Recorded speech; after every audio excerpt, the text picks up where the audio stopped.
This book is called Miss Nelson is Missing by James Marshall. Miss Nelson is Missing by Harry Allard and James Marshall.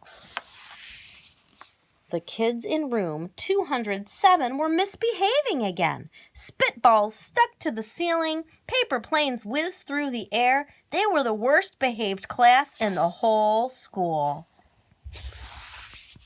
"Now settle down," said Miss Nelson in a sweet voice. But the class would not settle down. They whispered and giggled. They squirmed and made faces.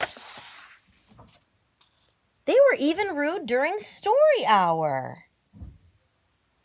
And they always refused to do their lessons.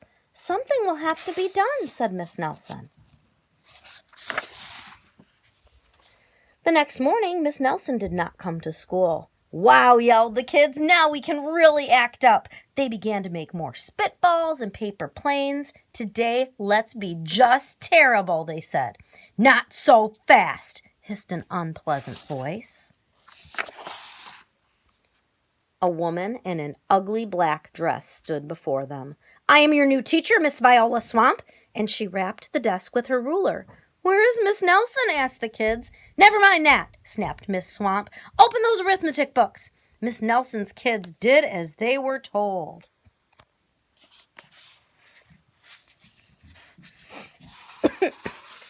They could see that Miss Swamp was a real witch. She meant business. Right away, she put them to work, and she loaded them down with homework. "We'll have no story hour today," said Miss Swamp. "Keep your mouth shut," said Miss Swamp. "Sit perfectly still," said Miss Swamp. "And if you misbehave, you'll be sorry," said Miss Swamp. The kids in room 207 had never worked so hard. Days went by and there was no sign of Miss Nelson. The kids missed Miss Nelson. "Maybe we should try to find her," they said. Some of them went to the police. Detective McSmog was assigned to the case. He listened to their story. He scratched his chin. He said. I think Miss Nelson is missing." Detective McSmog would not be much help. Other kids went to Miss Nelson's house. The shades were tightly drawn and no one answered the door. In fact, the only person they did see was the wicked Miss Viola Swamp coming up the street. "If she sees us, she'll give us more homework." They got away just in time. "Maybe something terrible happened to Miss Nelson. Maybe she was gobbled up by a shark," said one of the kids. But that didn't seem likely. And the sign says, "Sharks, very unpleasant." And they're imagining her with the shark eating her and her legs sticking out. "Maybe Miss Nelson went to Mars," said another kid. But that didn't seem likely either. And they're imagining her on Mars.